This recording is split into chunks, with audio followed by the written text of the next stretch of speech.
And greetings. Happy Tuesday. 1 month from today. It's probably not going to be over. I just want to warn you now. 1 month from today, an election will occur. When it will end, who knows? I am Steve Deace. Todders and Aaron McIntyre are here with us. If you'd like to join us as well, 888-900-3393 is the number. That's 888-900-3393. Steve@stevedeace.com is the email address. That's DEACE. Like us on Facebook. Follow us on Twitter at Steve Deace Show. Over on Parler at Steve Deace. YouTube.com/Steve Deace is where you can find clips of this show that you can sample yourself and then share with others if you would like. And then don't forget, my new book, the novella sequel to A Nefarious Plot, A Nefarious Carol, is releasing on December the 15th, just in time for Christmas. You can get your copy for Christmas and guarantee that my children get a Christmas in the process. You kill two birds with one stone there, if you don't mind. It is the sequel to my 2016 book, A Nefarious Plot, which we are studying now for Theology Thursday. We are turning it into a motion picture as we speak. So get your copy of A Nefarious Carol.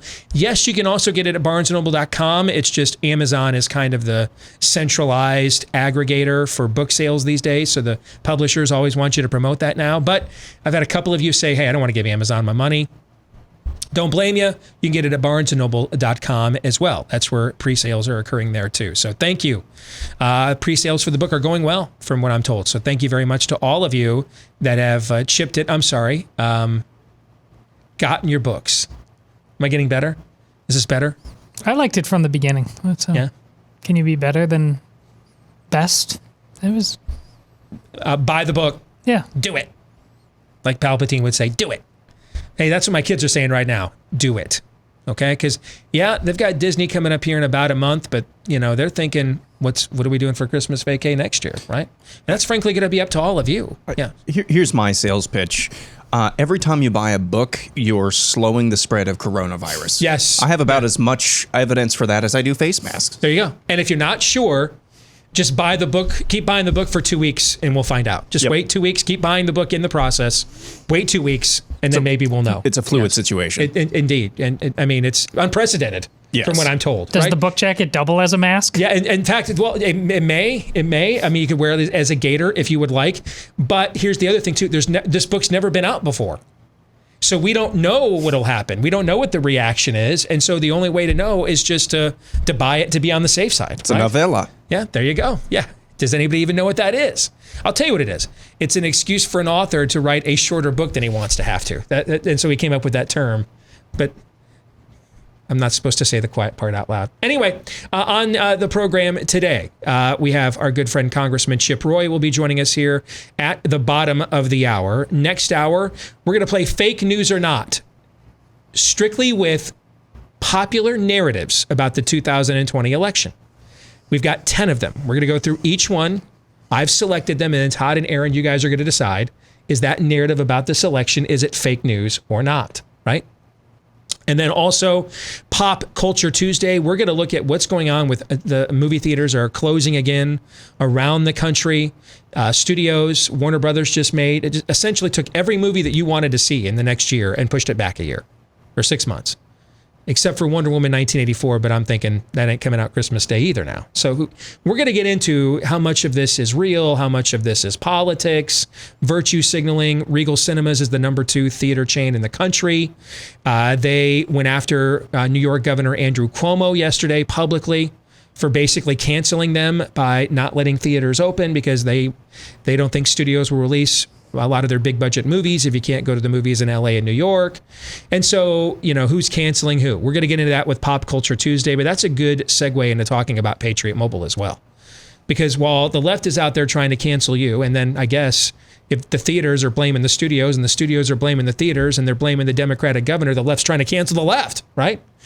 Hey, maybe you can get in on the action with America's only conservative cell phone carrier, Patriot Mobile. Cancel your leftist cell phone plan and company and go with Patriot Mobile that shares your values. They never charge you hidden fees.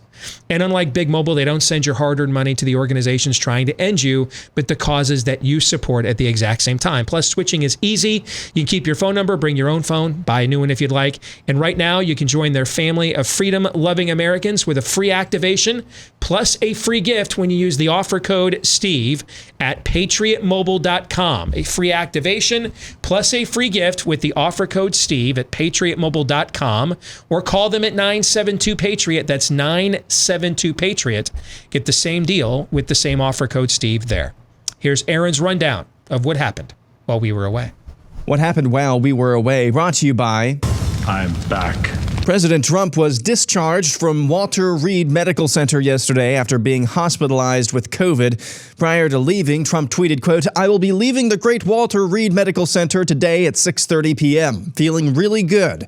Don't be afraid of COVID. Don't let it dominate your life. We have developed under the Trump administration some really great drugs and knowledge. I feel better than I did 20 years ago." Almost 210,000 Americans are dead. Speaking of outrageous, this outrageous tweet. Oh my goodness, Nicole.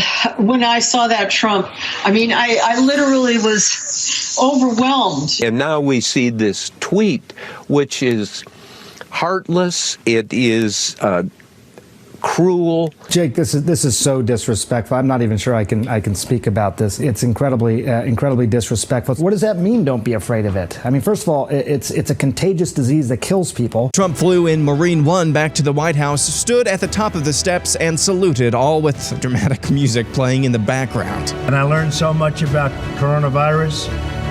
And one thing that's for certain, don't let it dominate you. Don't be afraid of it. You're going to beat it. We have the best medical equipment. We have the best medicines, all developed recently. And you're going to beat it. I didn't feel so good. And 2 days ago, I could have left 2 days ago. 2 days ago, I felt great, like better than I have in a long time. I said just recently, better than 20 years ago. Don't let it dominate. Don't let it take over your lives. And I know there's a risk, there's a danger, but that's okay. And now I'm better, and maybe I'm immune. I don't know. Is he legally immune? What if his Secret Service men and women who have to drive him around in these vans and get exposed to his deadly coronavirus? What if one of them gets sick and die? What if somebody at that Rose Garden event gets sick and dies? The president, in that Sunset Boulevard gesture, whipped his mask off in front of the American people on the nightly news last night. So, as a doctor whose job it is, take it off. Please, don't even put it on the screen. Please take it off. Because that's going to kill people. It's not a real show of strength, but it's a performative show of strength. This is what strong men do in autocratic regimes. This is a Mussolini moment.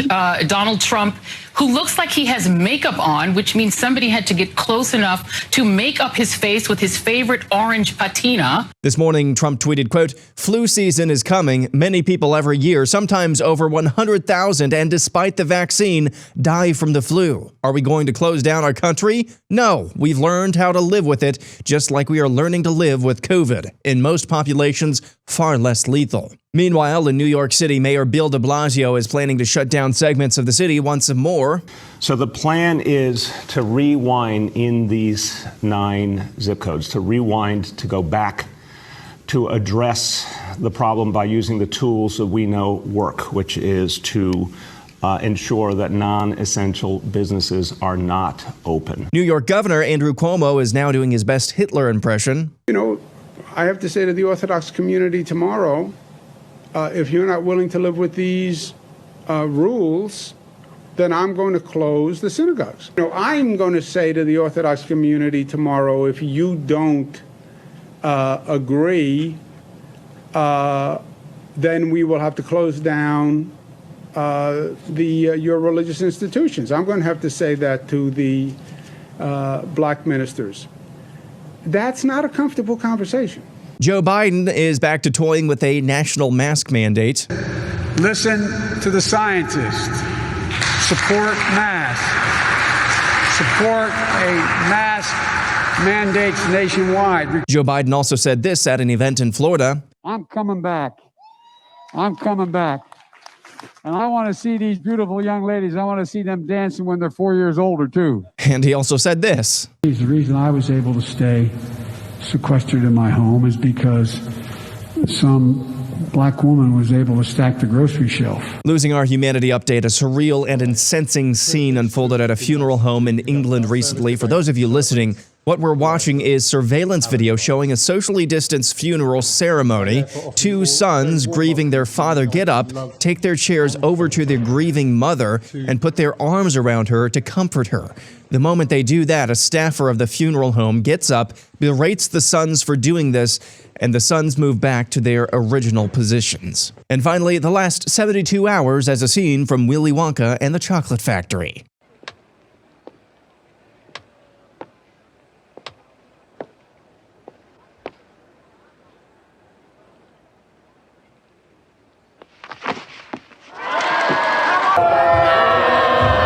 And that's what happened while we were away. Aaron's montage brought to you by Keeps. Have you noticed your hair isn't looking as full as it used to? And hey, losing your hair is no fun. So let's talk about what options you have on the table. You could go to your doctor for a hair loss treatment prescription, then visit the pharmacy. Try not to go broke just to avoid going bald. Or you can try Keeps in the comfort of your own home, where you're going to get the same doctor-recommended, FDA-recommended approved hair loss treatment. Plus, Keeps offers the generic versions for about half the cost. And one more thing you're going to love about Keeps is it's all online. So you just answer a few questions, snap a few pictures of your hair, and a licensed doctor will review your info and recommend the right hair loss treatment for you that's shipped discreetly to your door. And how about a special offer on top of the savings you already get from going with Keeps? 50% off your first order when you go to keeps.com/grow. That's KEEPS for keeps.com/grow. Again, that's keeps.com/grow. I got to tell you guys, on a personal level, I'm at my wit's end today. Okay. I've got my phone blowing up. Some of it is this pastor wants me to discredit this guy. This guy wants me to discredit this pastor. I just watching that montage, guys, listen, I'm just a guy named Steve, man. I'm not from Krypton, or I don't know. I'm doing my best, but in the end, I'm just a guy named Steve. And right now, Steve feels pretty overwhelmed.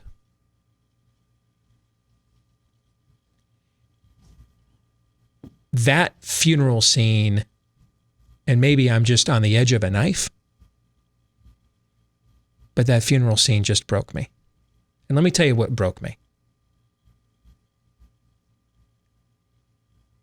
It wasn't the little pissant that got up to enforce these dumbass social distancing rules on a grieving widow.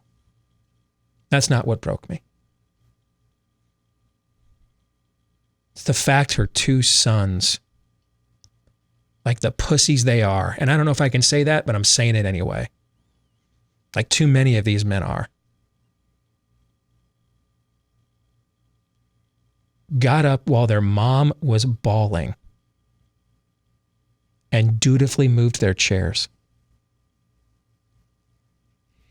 And this may get me banned, and I don't care. Instead, they should have turned around and whipped that guy's ass right where he stood. That's what should have gone on instead. Maybe that's somebody's car alarm out back going off warning me, Steve, this is the fireable road. But I'm tired, frankly, of trying to navigate whatever this situation is. Those boys shamed their father. They're pathetic pussies. And the fact they didn't turn around and introduce that guy to a knuckle sandwich for lunch. That's death of the West stuff right there. That's death of the West stuff.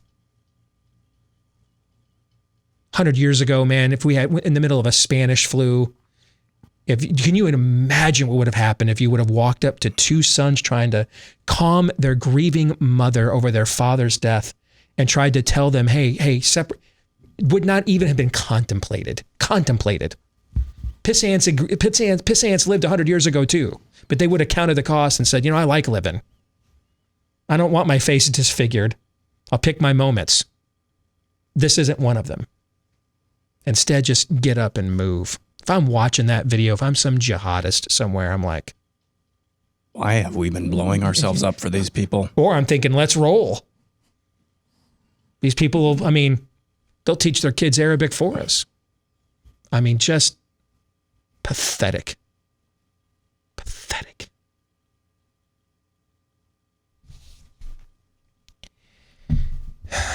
So this election is 1 month away.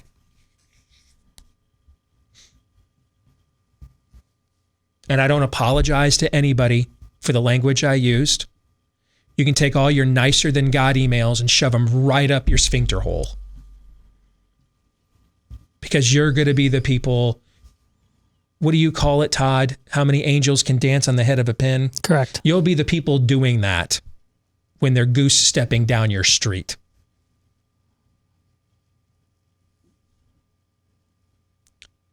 The election is 4 weeks from today. And I'm trying to contemplate where things stand. This has gotten far more confusing to me than COVID. Because I could verify which data was true and which was not. And then it just came down to, this doesn't match your narrative, so you're lying to me. I don't like it, but I can, this ain't my first trip here around the track in the world of politics. I've been at this for a while, so I've been lied to a lot. And so once I know you're lying to me, then I know what the debate is about. The fact you're lying to me. Like those clips you saw, all those people, any of them wearing masks. Jake Tapper puts out a ridiculous sheeple photo last night. I'm wearing my mask in the CNN break room by myself. Why aren't you wearing a mask on the CNN set surrounded by all those people? I know. Why aren't you wearing a mask then? The only accurate Mussolini comparisons are to you fools. Yeah. And there's just something about you guys, I got to tell you, you make my forehead itch a lot. A lot.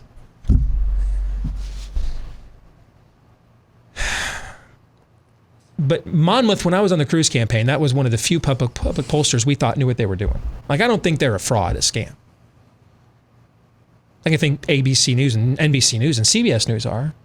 But Monmouth puts out a poll today that says Joe Biden is going to win Pennsylvania by a larger margin than Barack Obama did in 2008. And I'm trying to figure out, how do you go from winning the state? Yeah, you could lose it. It was an outlier that a Republican finally won Pennsylvania, but you're going to go from winning the state to losing it by more points than John McCain did? How? And I've been following the registration numbers in Pennsylvania. They're soaring for Republicans. Now, if you want to say, well, they're just making up ground from how much ground they lost in 2006 since 2016, right? We've seen them lose a couple special elections there, right? Okay. I would I think that's totally pliable. But then wouldn't the gap narrow? If you're making up ground, what does the phrase making up ground mean in the original Greek? Do you guys know what it means? Making up ground. Making up ground. So I make up ground, but the deficit grows. Is that what making up ground means? I make up ground while getting further behind. Is that how things work? What's a gender, Steve? I know two guys in the UK that don't know. I know that. So all through this cycle, it's only been recently I've looked at data. For the majority of this cycle, I've been looking at environment. That was true going back in the Democratic primary. I'm looking at the environment. And the polls were showing Joe Biden was going to finish 6 points better than he actually did in the Iowa caucuses, for example. So even back in January and February, I was talking about, I'm going to go by what I see with the environment more than anything else. And this just didn't strike me from what I was seeing with Democrats on the ground in Iowa, a Joe Biden environment. It turned out not to be. There's two reasons why right now I would urge all of you to look at environment more than data as well. Let's start with the first one. I don't trust the public data systemically, because they're coming from systemically biased or nefarious sources. We have pointed out in the last few weeks some of the ridiculous specifics within their methodologies, that Trump was going to lose 11 points of, not 11 points of turnout, 11 points of evangelicals were not going to vote for him. That we would have the lowest evangelical turnout since we started keeping the stat 20 years ago. That Trump was going to get historic levels of black and Hispanic voters, but then for a Republican, but then still lose. That Joe Biden was going to get the kind of popular vote total, that's what they're saying now, that he is going to rival what FDR was getting during World War II, what LBJ got in 1964. Those are the two most dominant Democrat presidential performances since Andrew Jackson, before there was a Republican Party, by like 40 years. Okay? That 10% of the voters, remember that last Fox poll, independents are going to be 10% of the electorate when they're like 40% in surveys right now, right? We pointed out all these specifics in the last couple of weeks, okay? Yeah. So, a tree by its fruit, our media industrial complex is rotten to the core. Rotten to the core.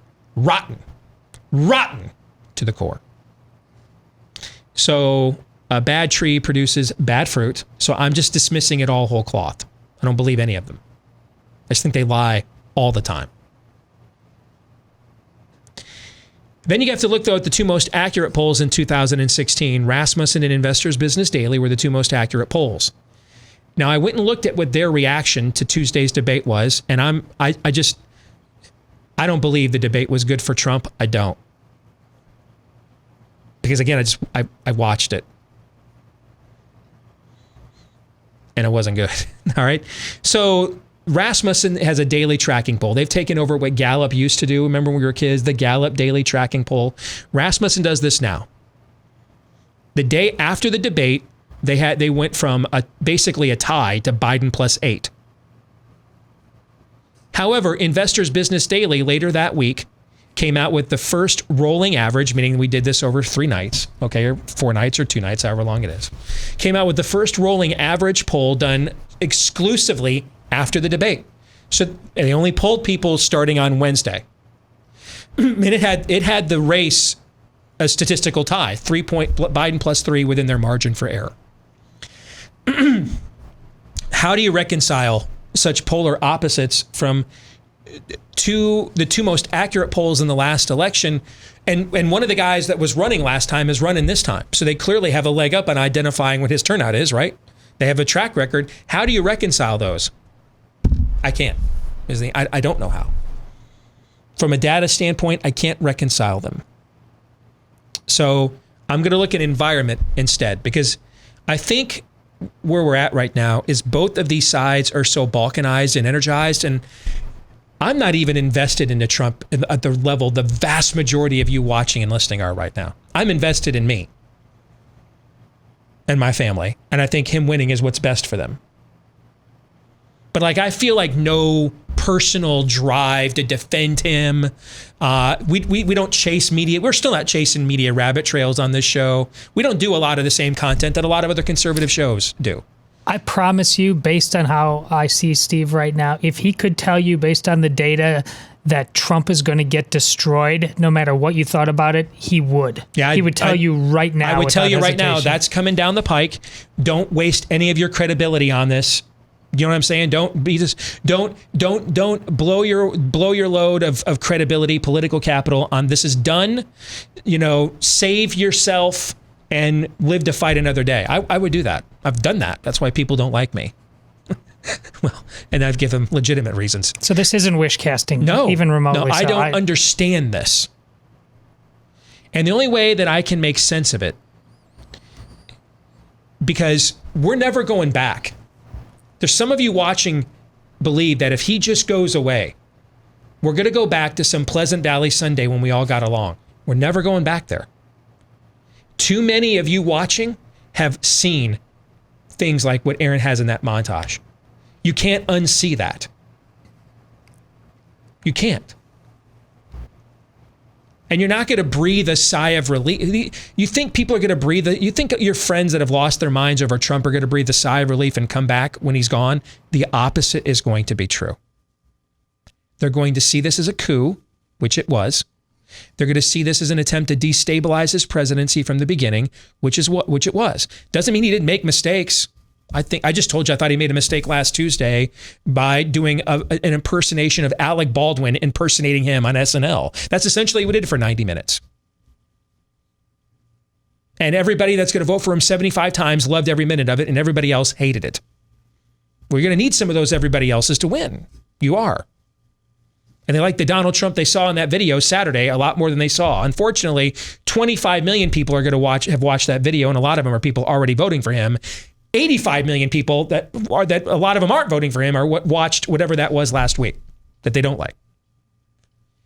So we're never putting that genie back in the bottle. There's a fault line. In fact, this isn't an electorate. It's a fault line. See, I think people that are trying to do this legitimately, they're having a hard time determining who's going to actually turn out and vote that day. Because this thing is so balkanized, so polarized that it's a fault line. And it only takes a little 2 to 4 points of whoever's narrative is on offense has the tension on the fault line that causes the earthquake. This is why I think environment is the key. And I think whoever's narrative is on the offensive in the final 24, 48 hours before the election is going to win. This just happened 4 years ago. James Comey's letter changed the narrative of this election in the final week.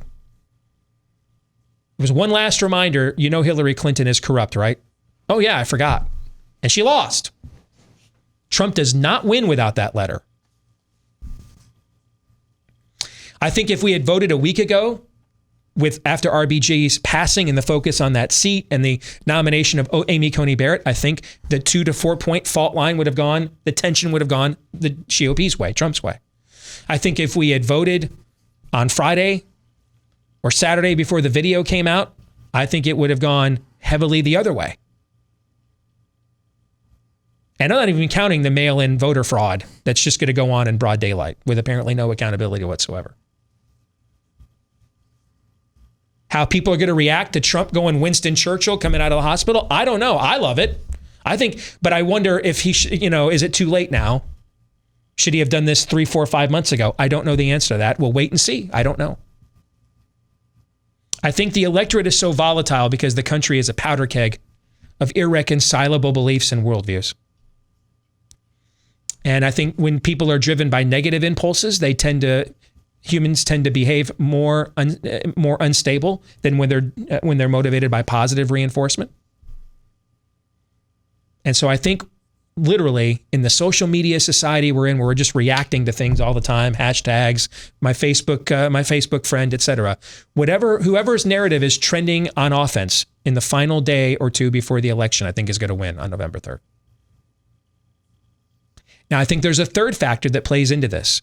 I'm out of time. I don't have time to get to that. So we're going to do it in the overtime today. BlazeTV.com/Deace. If you're a Blaze TV subscriber, that's where you can go later today. We record the overtime after the Daily Show, and you can watch it on demand at BlazeTV.com/Deace. That's also where you can go to get a discounted subscription. If you're not yet a Blaze TV subscriber, using BlazeTV.com/Deace. Get $10 off your annual subscription to Blaze TV at BlazeTV.com/Deace, so you can watch the other factor at play as well. I know we've only got 40 seconds here. You guys want to chime in with anything here very quickly? Well, just looking at the betting markets as well. I mean, it's about akin to the Georgia Tech Louisville game this Friday night. It's almost exact same odds, meaning it's a one possession game, less than a one possession game right now. It could go either way, and I think that speaks to what you're saying. Whoever has momentum at the end of the game is probably going to come out on top. So far on Twitter, people are fans of your rant, so I think you're in the clear. we'll see if management was fans. So what does COVID-19 have to do with losing your home? Well, it turns out that it could be a lot. The FBI reported that since the virus struck, because we were all locked down, we did all kinds of things online, even more, and in bigger volume than we have in the past. Cybercrime has skyrocketed accordingly, up to 75%. And it gets worse. The legal titles to our homes are all kept online as well. And thieves know this. And that's why they came up with home title theft, because they can go on there, forge your signature on a quitclaim deed, refile as the new owner of your home, and you're off your title. And before you know it, they're taking out loans against your home. They're liquidating your equity, sticking you with the payments. Maybe you don't even find out until the foreclosure notice arrives. Thankfully, Home Title Lock will protect your home's legal title, and they will put a virtual barrier to make sure your safe haven is protected. The instant they detect any tampering at all, they will mobilize to shut it down.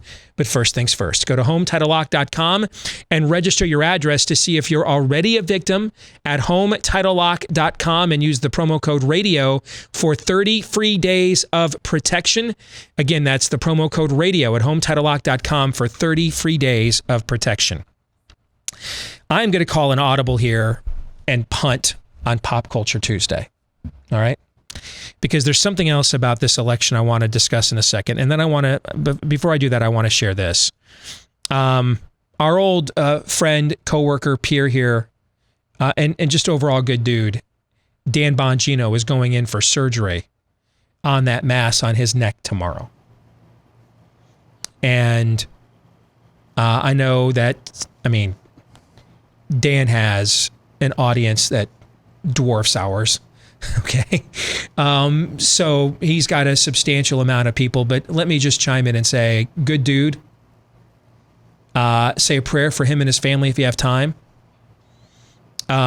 He's got a brand new book, actually, that's coming out today. And Dan didn't ask me to do this. I'm just going to do it unsolicited.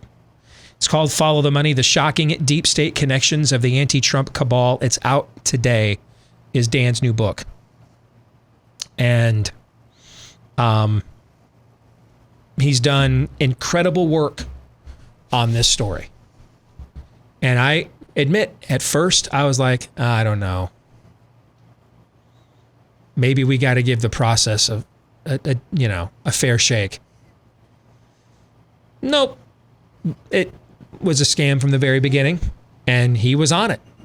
And so therefore, in a smaller way, I've done this with COVID, but Dan went out there on a limb against almost all conventional wisdom and was right. And it paid off for him in a big way. And so he deserves all the success that he has had in the last couple of years. So say a prayer for Dan and consider getting his new book that is out today. I want to go back to, I'm struggling with making sense of what's going on.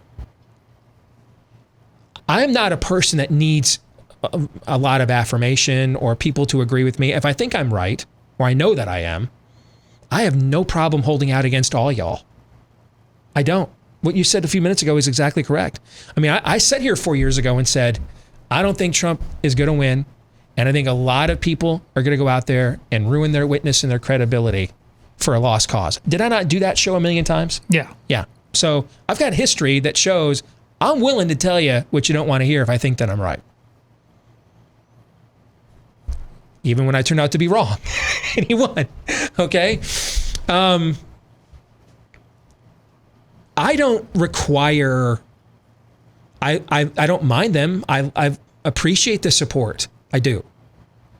And we've gotten a ton this year with the work we've done on the virus and other things. And I'm very, very grateful for it. I try to respond to as many of you as possible. So don't take this to mean, no, please don't compliment me. I won't get in the way, but I'm just not driven. I'm appreciative of it, but I'm not driven by it. Is that a good distinction, you think? Yeah.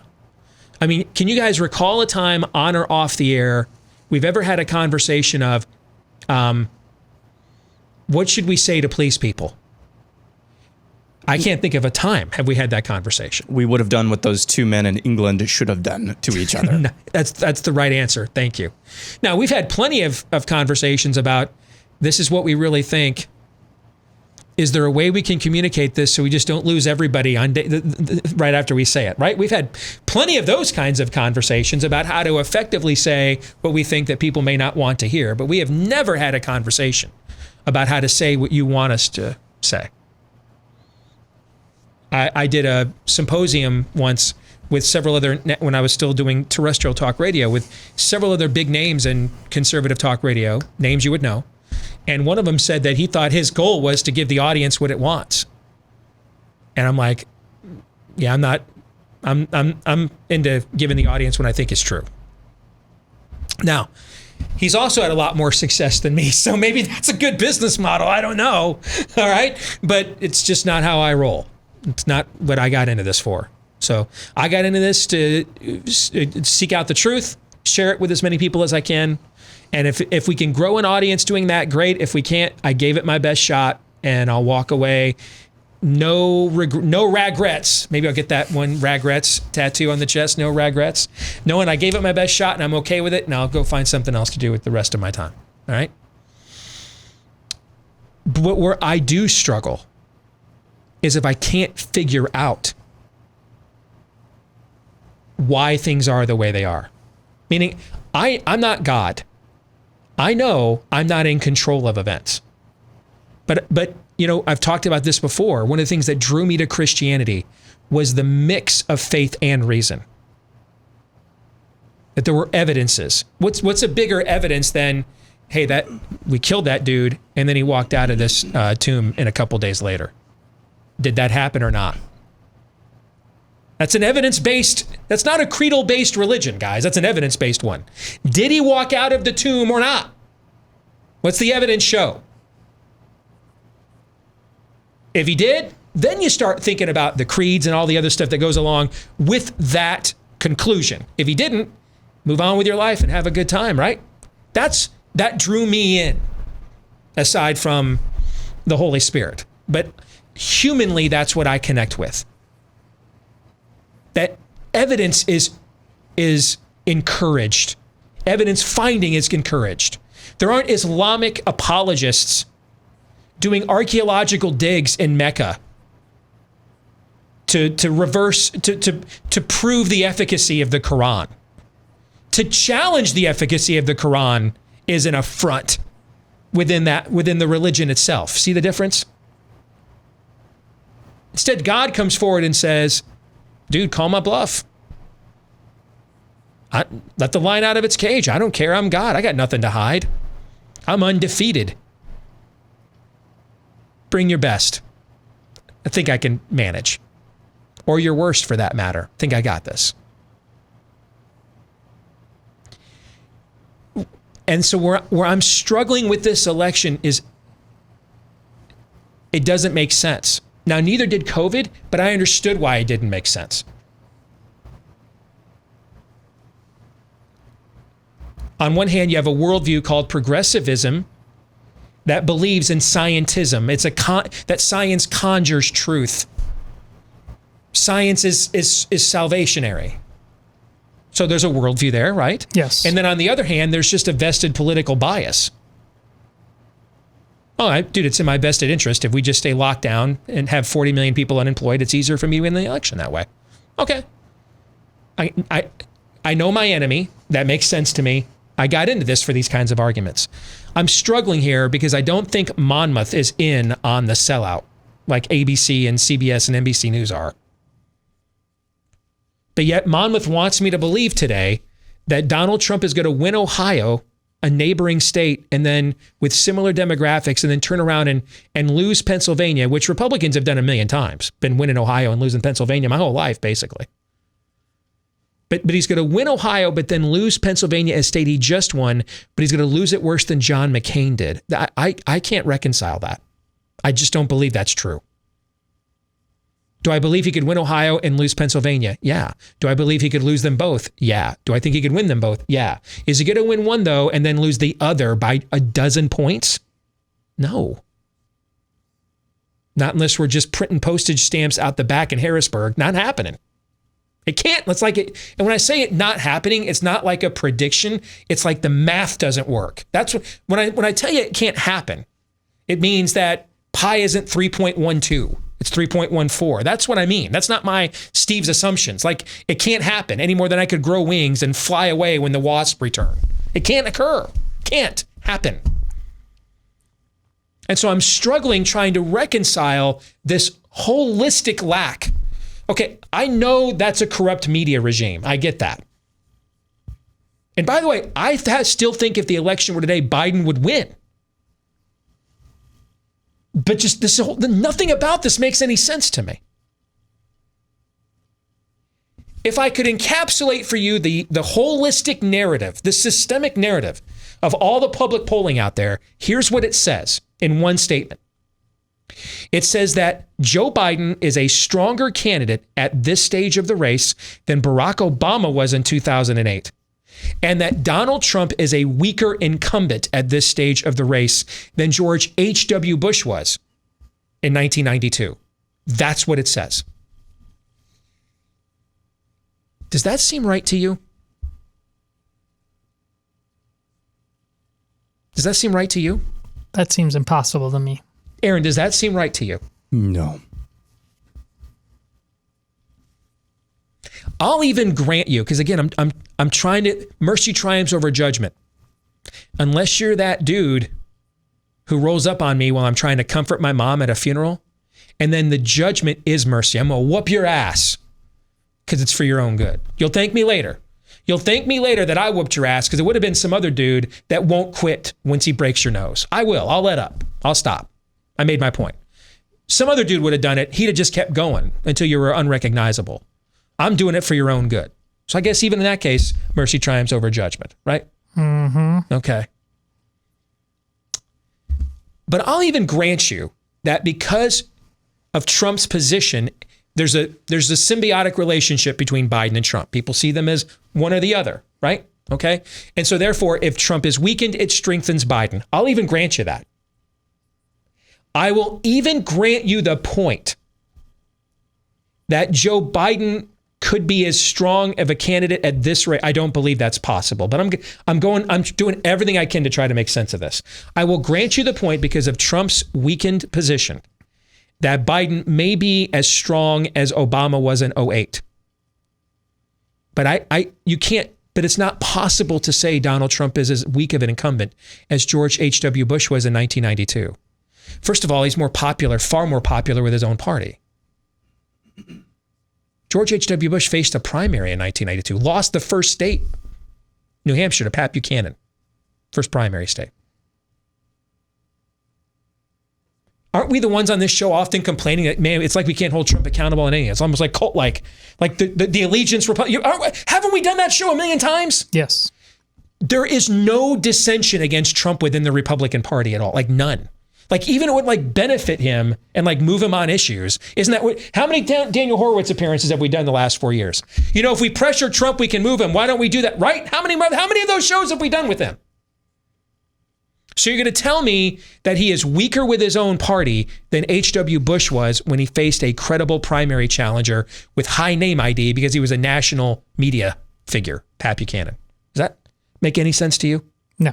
Then there was a third figure in that race. Remember him? Ross Perot. Highest percent of the vote for a third party candidate in modern times, 19%.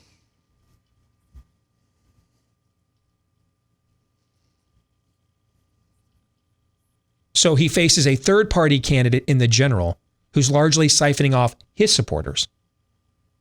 And he faced a staunch and effective primary challenger in his own party in that cycle. George H.W. Bush did. And this came off of him violating his no new taxes pledge, which led to insurgency. Vin Weber, Newt Gingrich, Trent Lott led an insurgency against Bob Michael and the Republican leadership on Capitol Hill, split the party in half. Trump hasn't done anything like that. He can't possibly be as weak of an incumbent as George H.W. Bush was in 1992. He cannot be. So therefore, let me go back to the first point that I granted. If he can't possibly be as weak of an incumbent as George H.W. Bush was in 1992, then it is not possible for Joe Biden to be a stronger candidate at this stage than Barack Obama was in 2008. It can't be true. And I just can't quantify it for you with anything other than data in history.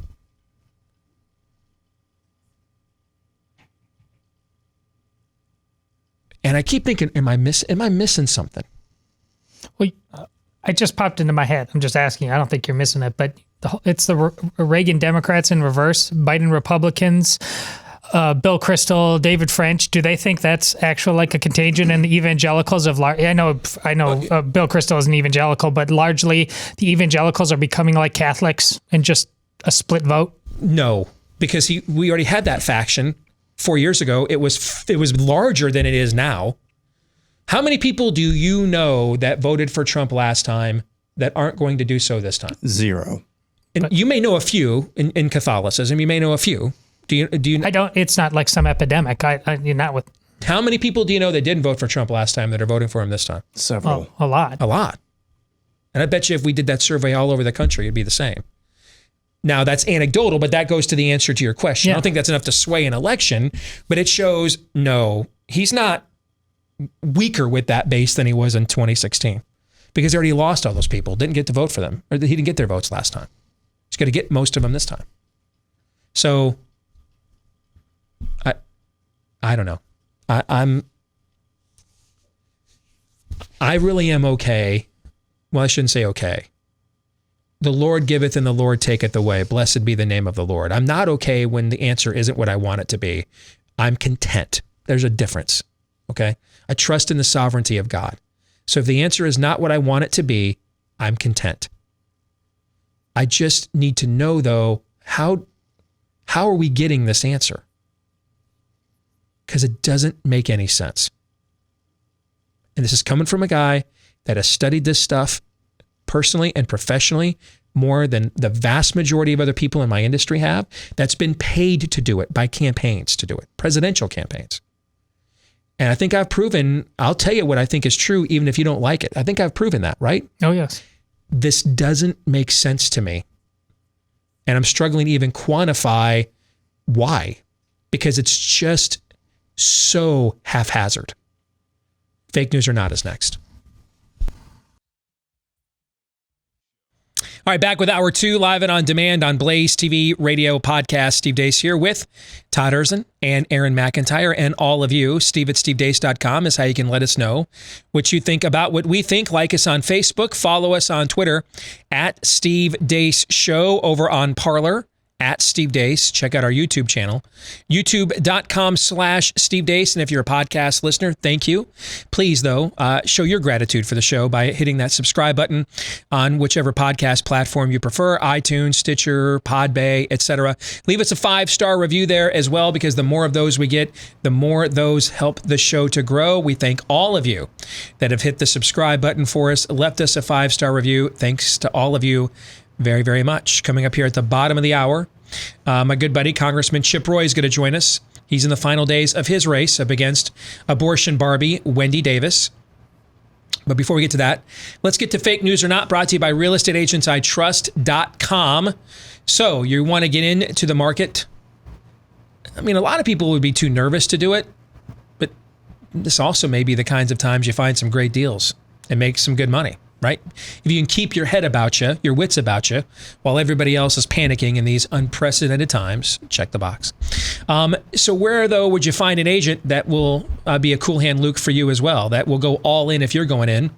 Well, the name kind of says it all. Go to realestateagentsitrust.com. Again, that's realestateagentsitrust.com, because what you're going to find there, maybe if you want to move to some remote outpost, but just about anywhere in America, we can find you an agent with a proven and vetted track record of success.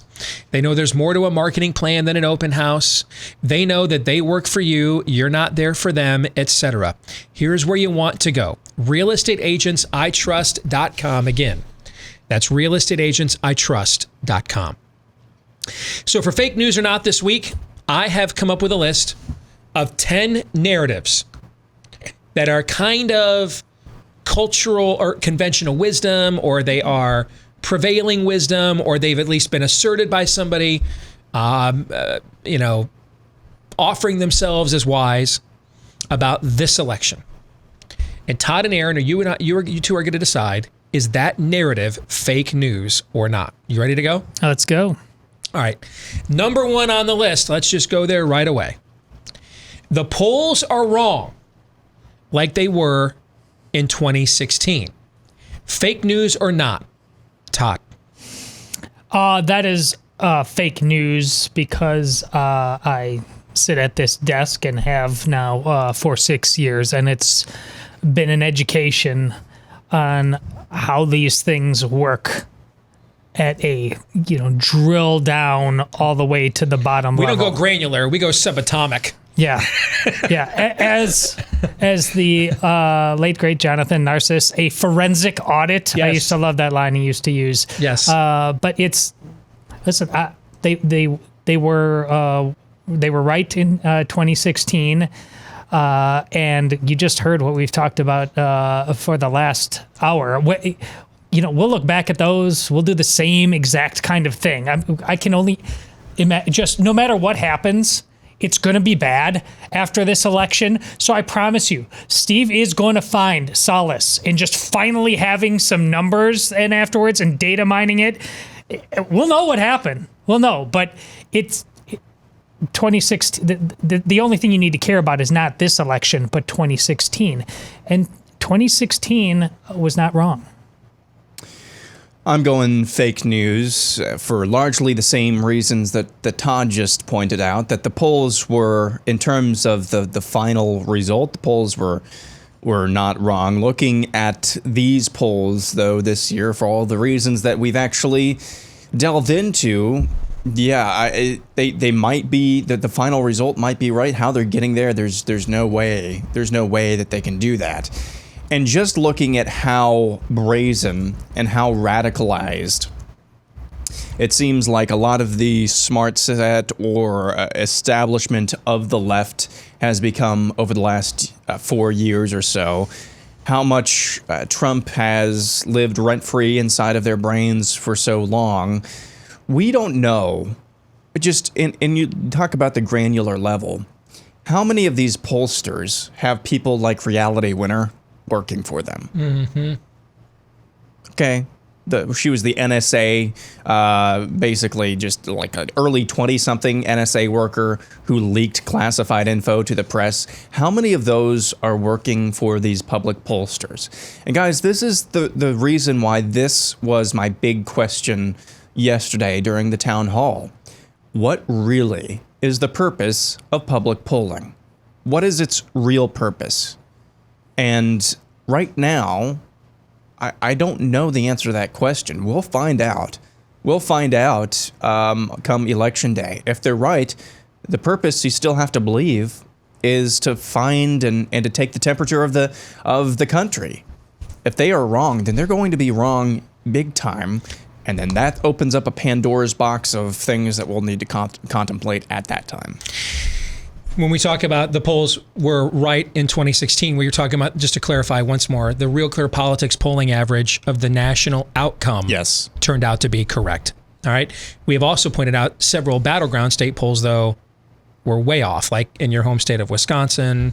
North Carolina was another one where they were off, et cetera. So the main point of this, they weren't thumb on the scales wrong then. Well, here's the thing, though. To be fair, they might have been. Because of their track record of success, I didn't take it upon myself to engage their internal mechanisms. Okay, you know what I'm saying? Yeah, the way that I did this year. Maybe we would have found some of these intricacies 4 years ago. I don't know. Okay? Like in your home state, the polling in Wisconsin was the worst I've ever seen in any state in any presidential election, where the whole RCP average was off by like over 6 points. That's insane when you look at the amount of polls done in a state like yours to be that bad. So probably would be fun to go back and look at some of those Wisconsin polls and see what do they keep missing over and over and over again. But that's data analysis in a nutshell. Outliers, margins of error you're describing, and you saw nothing at the end that said this doesn't smell right. No, I mean, because I could explain Wisconsin by the fact that A poll couldn't forecast that 20,000 black voters who voted for Obama twice in Milwaukee County didn't bother to show up and vote in 2016. And they were about like 91% of Trump's margin of victory in your former home state, right? Mm-hmm. Were those lost votes. So there you go. All right, number 2. The polls can't be wrong because they're all pointing in the same direction. Aaron, you go first this time. Fake news or not? I'm going to go fake news with this. And this is where you have to be discriminatory a little bit. When, and I mean that in the actual classical definition of the word discriminatory. That used to be actually a good thing. But you have to have a little bit of skills of discrimination. When we were talking about the antibody studies, the first ones, and the subsequent antibody studies for COVID-19, one of the main stipulations that we made is whether they're off by 10 or 50 times, they're all pointing in the same direction, meaning that it's more widespread and less lethal. And that is, I believe, true of that. But when we're talking about polls in this instance right now, say you're a business owner. And I'm talking this out and I'm thinking this through, so bear with me. We're live on air here. Say you're a business owner and your business is losing money. But it's only on days where a certain employee is working. Now, it could just be that you're losing money. It could just be that on those days you just happen to be losing money. But if you dig a little bit deeper, you'll find that, hey, it's only on these days that this certain employee is working that I'm losing money. You start to say something like, I think the same thing applies to these polls. It's not that they necessarily are all wrong, but it's just the ways in which they are wrong. It's not that the business owner is losing money. It's that they're losing money in a certain way when this certain employee is working, if you catch my drift here. So they could all be right here at the end of the day. They could be tripping into this. But as we pointed out before, all of these internal metrics that they're releasing, they just don't add up. It just doesn't add up. And so when you're missing or when you're hitting, but it's all in the same way where you have all of these different outliers, I don't think that that's really possible. Todd? It's fake news. That's all correct. But as I've said before, remember, we are a culture that believes in transgenderism. We're back at the original lie. We are back at worshiping a cult around original sin. We've gone all the way back to the beginning. Therefore, of course, this lie is possible. When we're that confused, that depraved, of course. Not only is this possible, it becomes likely. Number 3, Trump will get a higher than normal percentage of the black vote by a Republican, Todd, which is only once, I believe, since 1960 has a Republican done better than 12%. I absolutely agree that this is going to happen. So you think he'll do better than 12%? I do. Okay. Aaron? It's not fake news. At least that's my opinion, of course. It's not fake news. I think when you look at the job and wage growth prior to the pandemic, I'm not really sure how that doesn't at least translate into some bump in support. And then you have anecdotal observations as well, what Kanye West is doing, and we don't know how criminal justice reform actually will play into all of this as well. But you got to think that translates into some sort of bump. Okay. Number 4, Trump will get a higher than normal percentage of the Hispanic vote by a Republican. Since we started keeping this stat, I think back in 1980, the average for a Republican is about 28%. The high watermark, George W. Bush got 40% in 2000. That's the high watermark for the Hispanic vote. I also think this is not fake news, and as confident as I am of the black vote, I'm even more confident of this. And listen, you just need to be honest. There are racial perceptions within these racial subcultures of one another, And there was just today, there was a video of 2 Black Lives Matter rolling up women. on a Hispanic family's birthday party. Yeah. I'll tell you what, that was there before Black Lives Matter, and now they're watching this. I just don't believe for a second that we're not going to see a significant uptick in watching cities being burned down like this. There's no way there's not going to be an uptick. Yeah, I tend to agree. I don't think it is fake news. I'm less confident. I'm actually less confident in this one than I am the larger black vote. I'm not exactly sure why, but I'm not sure what Trump has necessarily done targeting that community specifically of rapport or of note. But I still think it's not fake news. I would agree with Todd. I'm more optimistic on this one than only because I have been burned by black votes, the black vote in the Republican Party so many times. But I'm watching the behavior of the Biden campaign over the last couple of weeks, and they clearly think there's an issue here with the way that they are communicating and the way that they are behaving.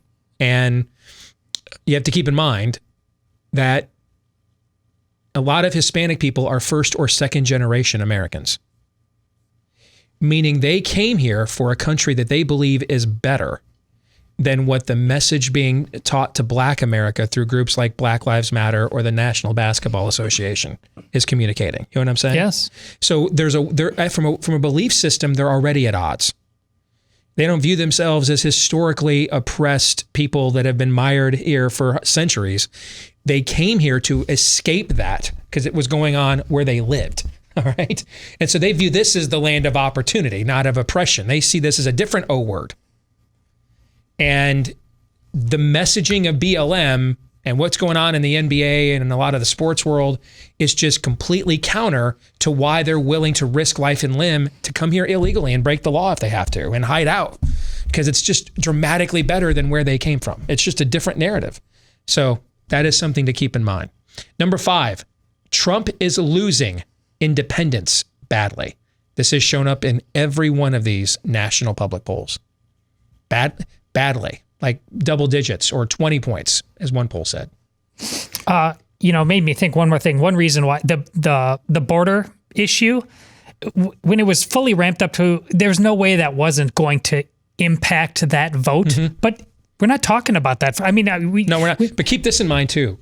That was our big fear in 2016, and we had seen these. We were told there was this massive surge of new Hispanic voters in the early voting for Democrats all over the country, right?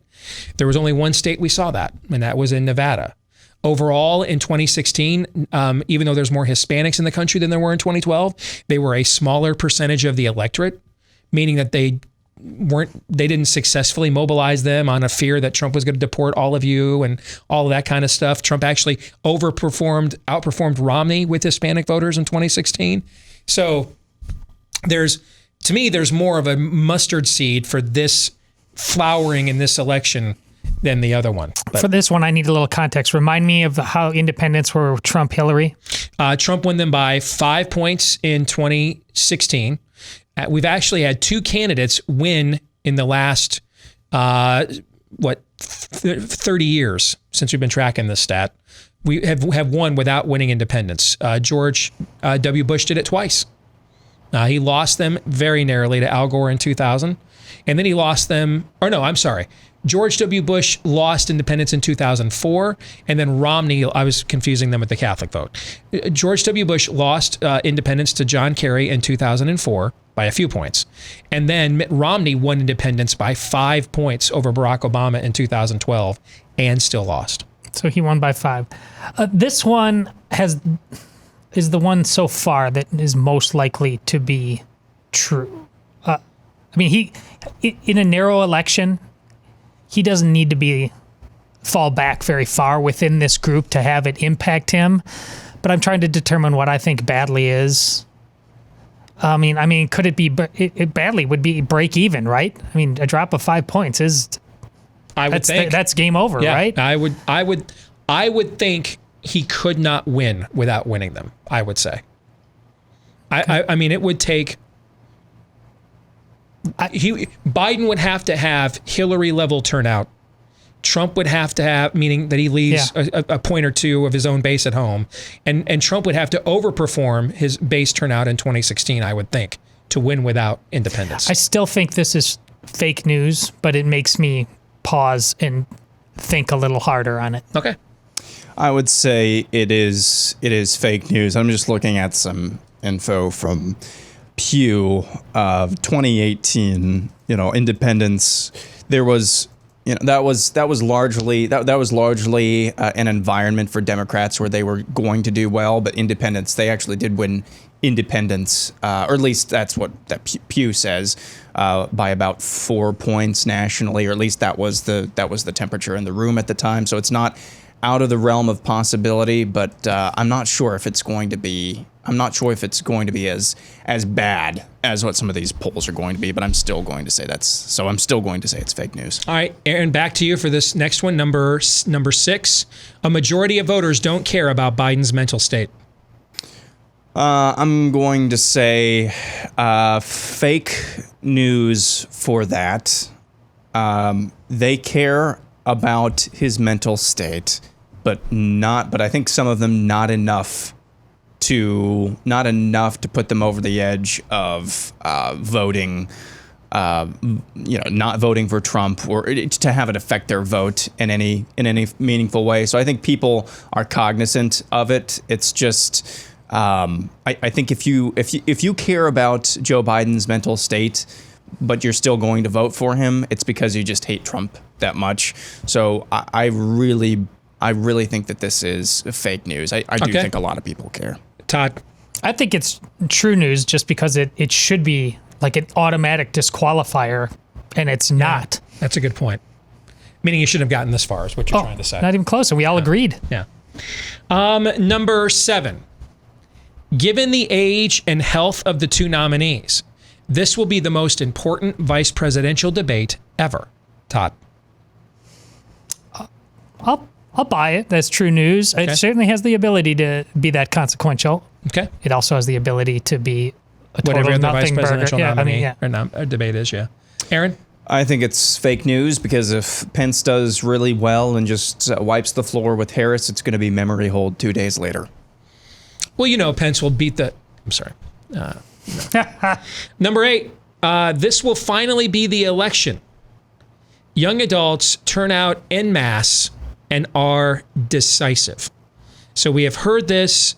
I mean, I can't tell you how many times I've heard this canard over and over and over again. Okay? It was going to happen in 2008 with Facebook and social media, and it didn't. Barack Obama got largely the same youth turnout everybody else gets and just dominated so many of their demographics it didn't matter. All right? But we've been hearing this really since the counterculture. And they got their way in 1972. They got the nominee they wanted, and then he went out there and got completely annihilated by Richard Nixon in one of the worst routes of all time. But, Aaron, now there's talk, hey, we've got mail-in voting now, and so it's going to be simpler than ever for your Marxist, communist, socialist generation to vote en masse and sway this thing towards the 75-year-old Joe Biden. What do you think? Because remember, we had this in a lot of these Democratic primaries. And even in the states that Bernie Sanders was winning, he was underperforming his polling numbers. So keep that in mind, too. Aaron, your generation, you go first. Fake news, primarily one, you got to show me. As you just pointed out, this has been a canard for many, many years. Until it actually happens, I'm going to keep doubting this. 2, with the mail-in voting thing, with millennials and Gen Zers, when was the last time they went to the post office and mailed something? Do they even know how postage stamps works? And I'm joking, but you know what I mean. Dude, when was the last time you went to the post office and mailed something? Yeah, I don't know. Yeah, I don't either. Like, I don't even put anything in my mailbox in front of my yard. Fake news. Actually, if this is true, though, it's going to be decisive in favor of Trump. It's not going to be decisive the other way. There'll be some new young voter in that direction.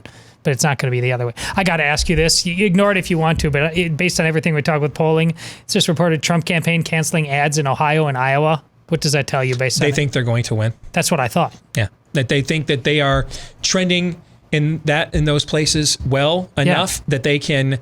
They've got a red alert in Arizona and some of these other places. They're trying to divert their resources. So it just adds fuel to the fire of what the hell do you guys think you're seeing? No Republicans ever won the White House without Ohio. Yeah. Okay. I mean, they wouldn't be doing that if they didn't think they were going to win. Yeah. That doesn't mean, by the way, they couldn't get polling numbers in a week or two and say, okay, we got to go back in. Of course. But it shows you right now that they have other places that they're prioritizing more, is what that tells me. If you told me they were canceling in Pennsylvania, Wisconsin, that's when you get concerned. You know what I'm saying? Mm-hmm. Okay. Remember 8 years ago, or you guys weren't here. 8 years ago when Mitt Romney was expanding the map, buying ads down the stretch in Minnesota and all these places, and I told my audience it's the opposite, guys. That tells you right now that we call this in sports betting, Aaron, spraying the board. Mm-hmm. All right. You're just kind of looking for, it's like cold calling. I'm making it up in volume. If I ask enough chicks out, one's going to say yes sooner or later, right? That's kind of what they were doing at the end. Yeah. Number 8. No, 9, I think. My bad. We went further along. All right. Mail-in voting will be the decisive factor. Todd. This is true news because of my level of concern for it. I don't see any way that this is not cause for us not knowing what happened as soon as we need to, and for causing all manner of interference for people that are going to do what they want to do anyways, to say, usurpation. Please, I would love to be wrong on this, but I've got to say that it's true news. I'm going to comment on that, but I don't want to poison Aaron's answer, so I'm going to let him go first. Go ahead. I think this is not fake news. However, it cuts both ways. Say somebody decides, a millennial, a bunch of millennials, oh crap, the election is tomorrow. I need to mail in my ballot. Is that going to get counted? Are they going to show up the next day and vote in person? Those types of things as well. If it's a matter of a bunch of Democrats, and that's who we're talking about here, a bunch of Democrats, crap, I forgot to send in my mail-in ballot, doing something like that, or enough of them to where it's really, really hard for them to just start finding ballots on the side of the road and start counting those on election night as well, and subsequent days, then I think it could be a deciding factor. Deciding factor as to whether or not Joe Biden wins by a landslide, a deciding factor in whether or not Donald Trump wins by a landslide, or a deciding factor in whether or not there's even enough to keep counting and finding quote unquote votes. This is what I'm the most worried about. And I'm not worried about the outcome of this election. I'm worried about what it portends going forward as a country. Christians don't start civil wars. We'll fight them if you bring it to our doorstep, but we're not in insurgency. That's often been what we have been slandered with to justify persecution. Because even if we just passively say we are part of another kingdom, that means affirmatively we're not bowing the knee to you. We're not trying to challenge your authority. We're just not recognizing you as the ultimate one down here. But those authoritarians tend to see it not that way with a nuance, but as a direct threat against their preeminence. I am concerned that there's only so many. I said this to a friend of mine in another state this morning. We were talking about this. There's only so many times you can screw the people that own all the guns at the Supreme Court and they'll take it. There's only so many times that the media can have one standard for their beliefs and not for you. And the people with the guns will take it. There's only so many times you can shut their businesses down because they're non-essential and the people with the guns will take it. I am concerned that those aren't even canaries in coal mines, but omens of where this is ultimately going. And that people are going to feel as if, and even though I don't want it to go there, I can't argue against the sentiment, which is why I'm I'm worried about this. You know, it's the line from Lord of the Rings that you quote all the time. Open war is upon you, whether you wish it or not. And if we're now just going to fabricate out in the open results, and we're just going to take days and weeks after the election and just keep counting and counting and counting, at some point, the people with the guns are going to be left with no other conclusion other than, I guess, might makes right then. That's, why we always had this Second Amendment, was for moments like this. So kick the tires and light the fires. Let's get Maverick and Iceman fired up, and we feel the need for speed. I'm not in favor of that. I'm not. When it's at all possible, I'm commanded to live in peace with everyone. But what's the first phrase there? When it's at all possible. And if we're just going to do this now, because at least, hey, I could go get my own judges, right? We could appoint our own judges then. Sure. Okay.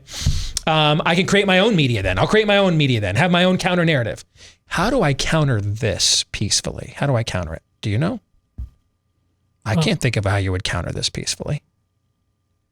So then it would probably take unpeaceful means to counter it, right? Yeah. That is my worry. And that's keeps me up at night about this election, is that. Yeah. Well, I worry about the same kind of thing at the polling place itself. Yeah. Number 10, assume you're being lied to. True news. True at a Detroit Lions level of cosmic understand. We were over there. In the break room. The three of us in the break room just chatting, came up with it. It was a serious talk. It took a little while, but we came to it, fleshed it out a little bit, felt good about it. You mean for the motto for the show this year? Yeah. But couldn't have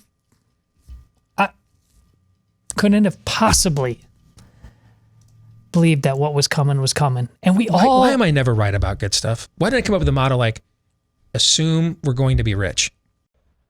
Back here on the Steve Deace Show, live and on demand on Blaze TV, radio, and podcast. We spoil our pets in lots of different ways. I got done taking my shower for the show today, came downstairs, and Anna and Zoe, they said they're going to run an errand while I was in the shower. I come downstairs and I figure out what the errand was. They are down on the family room floor with like a cavalcade of dog chew toys, squeaky toys, that they had purchased for Cap, our dog, and they're just playing with the dog like they used to when they were little. Okay. So that's one way we spoil our dogs. Another way, of course, we take them walking, running, etc. One way they need us to spoil them is with nutrition, because a lot of the vitamins and nutrients they need the most are not in the food that they eat these days. That food is sterilized. Every bit as dead when it leaves the factory as a lot of the food that we eat. That's why we're taking so many supplements these days as well. And that's where Rough Greens comes in. It's not a dog food, but a dog food supplement that you sprinkle on your pet's food, and it's loaded. It tastes great. Not that I've tried it, but Cap likes it, so I'm going to take his recommendation. It's loaded with antioxidants, omega oils, all the vitamins, minerals, probiotics you're looking for. And they want to give you an option to see if you don't see a difference in your dog, a healthy difference, in 2 weeks or less. So get the 14-day Jumpstart bag today for just $14.95 when you go to roughgreens.com/blaze. That's RUFF for roughgreens.com/blaze. Again, that's roughgreens.com/blaze. Let's bring on our good buddy, Congressman Chip Roy from the great state of Texas. Good to have you back, brother. How are you? Doing great, Steve. How are you? I'm doing very, very well. Before we get to what's going on in the campaign, let me get to an issue that has emerged in your backyard over the weekend, and that is what's going on with Attorney General Ken Paxton. I know you put out a statement on Facebook over the weekend about this, and I've got some people down there in Texas. Obviously, one of our Blaze headquarters is right down there in Dallas, that are concerned. Hey, listen, if somebody's guilty of something, we're all law and order people. That's why we have investigations, right? But they're also concerned that this close to the election, hey, is this going to open up opportunities for voter fraud and things of that nature because he's off the board? So can you address the situation, your statement, and then what you still know is going on to ensure voter integrity in Texas with what's going on with the AG? Well, thanks, Steve. Yeah, first of all, I've worked at the Office of the Attorney General, as you might know. I was the first assistant. I know it well. There are over 4,000 employees there, conducting a whole lot of operations, 700 lawyers, in court, 28,000 cases. We've got, the Affordable Care Act case in front of the Supreme Court. And obviously, they're doing a lot of work right now on mail-in ballots and protecting the integrity of elections. And that's actually why it's so important that we make sure we've got good leadership at the AG's office. But here's the thing. The folks that are operating and doing all that litigation, those great lawyers, they're doing it right now. They're doing it fine. The seventh floor, as we called it when I was there, the folks who are in the Solicitor General's office, they are working night and day, making sure that they're watching what's going on in the state, making sure we protect our elections. And let's also remember, the governor did a great job here in making sure that we're focusing on absentee ballots, normal course of action, where you send in a request to get an absentee ballot, and then early voting. But we did not embrace, as some states foolishly did, the broad mail-in ballot approach. We're trying to make sure we protect our elections here, and it started with that decision.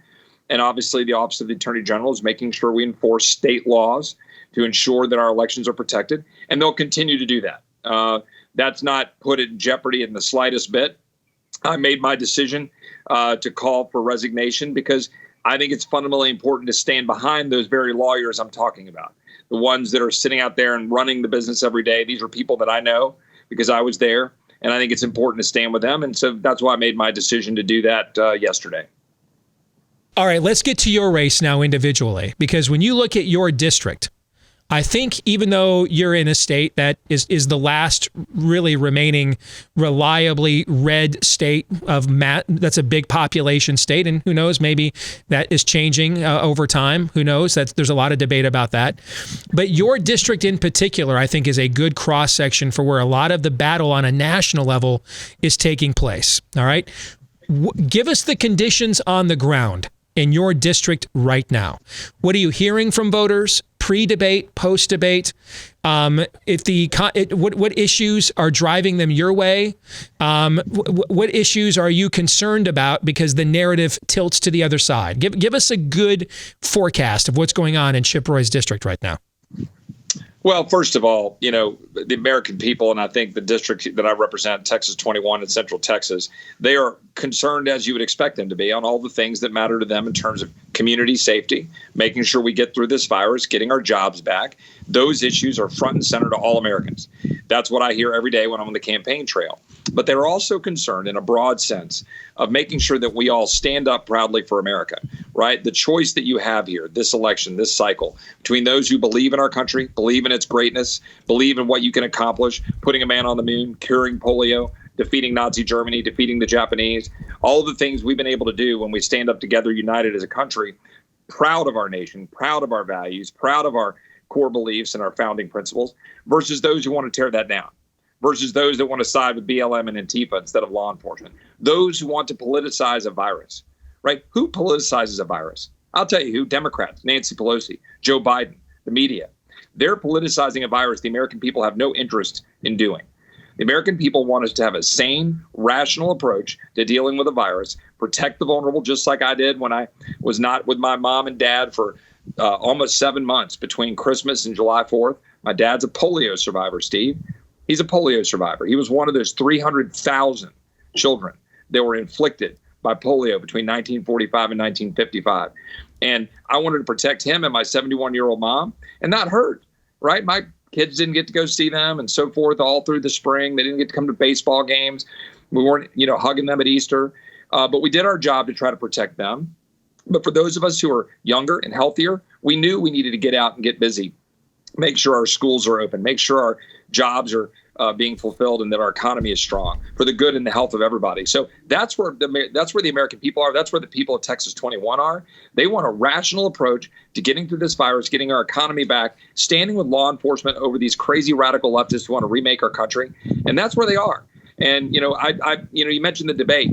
I hope when the president has another debate with Vice President Biden, I hope that he will focus on the accomplishments of the administration. What we've done in the Middle East, what we've done by standing with Israel, what we've done by taking out Soleimani, and now you've got UAE and Bahrain, doing historic deals with Israel, standing crushing up for border ISIS. security. Never mentioned that. Yeah.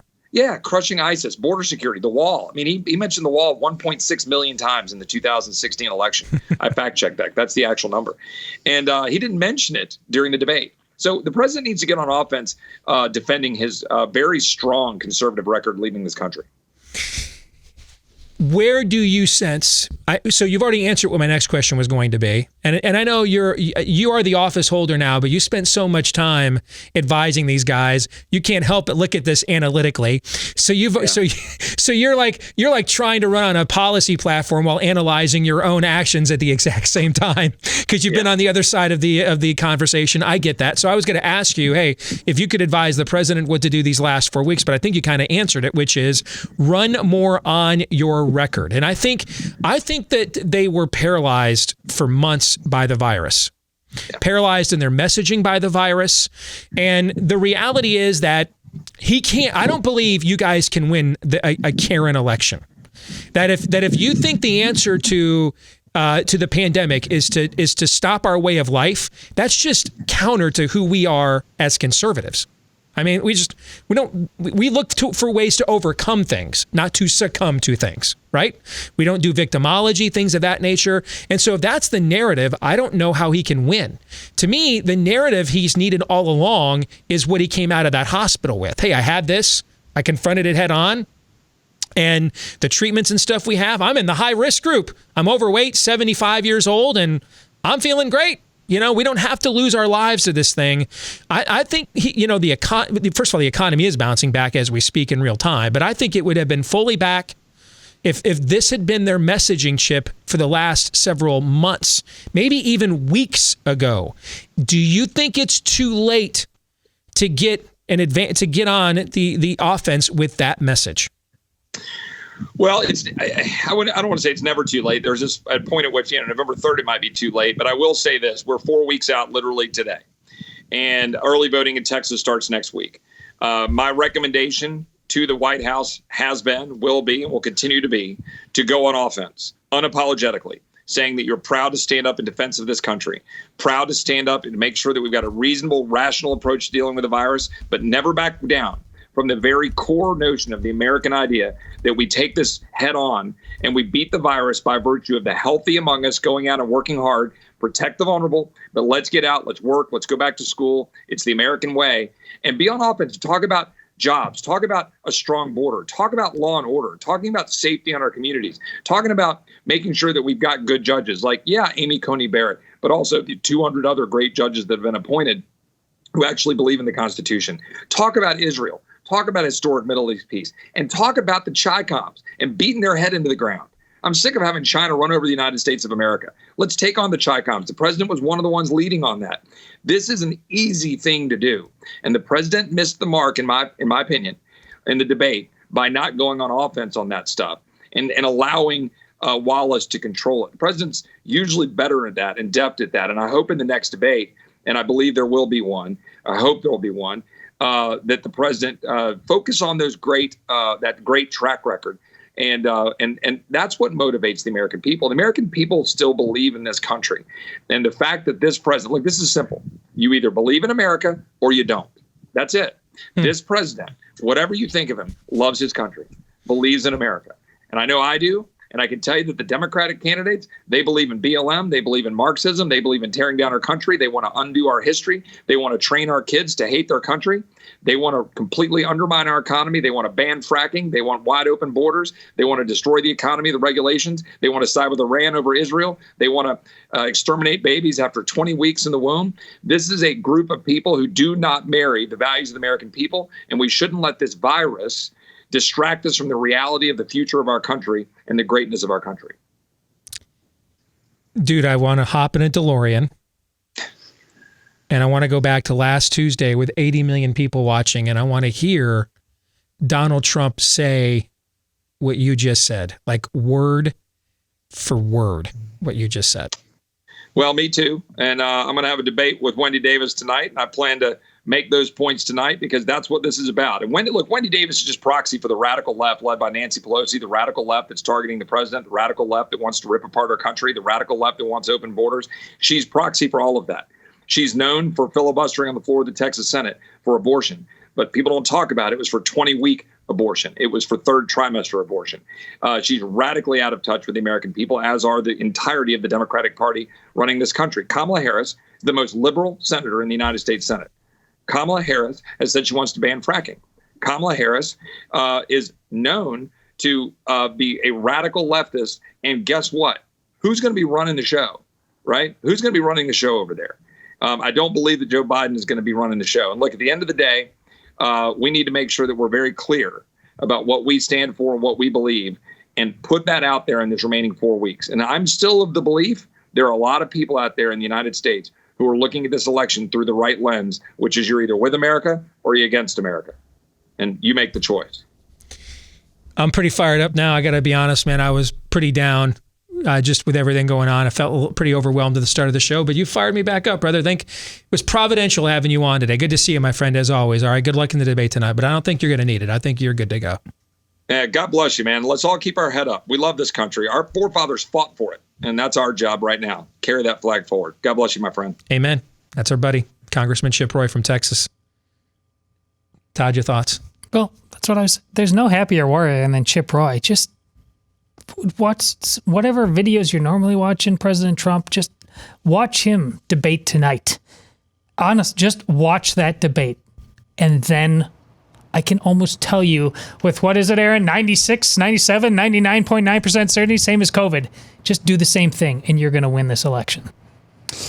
Yeah, and that's, guys, I saw somebody say yesterday, I don't know if Donald Trump embracing the don't live in fear of COVID, don't be afraid of it, don't let it control your life. I'm not sure if that's a good message, because many Americans actually are afraid of COVID.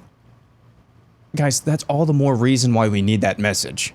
Okay, there has been very few messages. There have been very few leaders like Chip Roy, and now what Donald Trump is saying about don't let your life be dominated by this virus. There have been very few messages like that.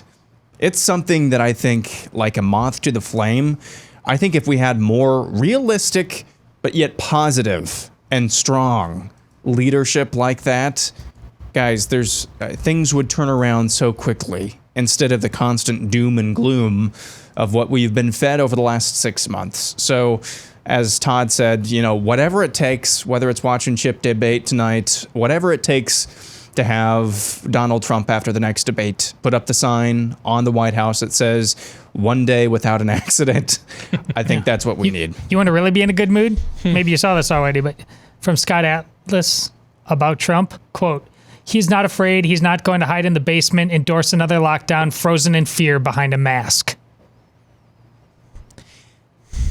Yeah. I need a cigarette. I needed it in June. I know, but July. Maybe even, you know what? I'll settle for August and September. I needed it.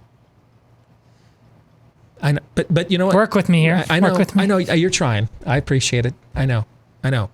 Because again, these things are about environments. Republicans can't win in a Karen environment because they're fighting their own base at the same time they're lobbying people. We're the better cradle to grave caregivers here, because people become Republicans because they don't want that. They want to live their own lives. So that's not an instinctive good environment any more than we should go, hey, we're at war, let's go kill a bunch of people who hate us. That's not typically a good instinctive environment for Democrats to run in, right? Okay? So if it was always about security and make me feel like everything will be safe and nothing's risky, then he could never win, because we can't win those debates. That's not our argument. Our argument is that life is uncertain. It's an imperfect world. Therefore, we try to do the best we can to create the most opportunities we have for you to overcome that. But there's no outcome that's guaranteed. Am I going to hear music on the way out so that I know when to go? There you go. There it is. Okay. I wasn't sure. All right. There it is. I hear it. Hey! It's fixed. It's fixed. All right. So you guys didn't know anything was going on. Meanwhile, all hell was breaking loose here inside the studios. All right. Hey, we're back at it again tomorrow. Until then, noon to 2 Eastern after Glenn Beck, John 3:17.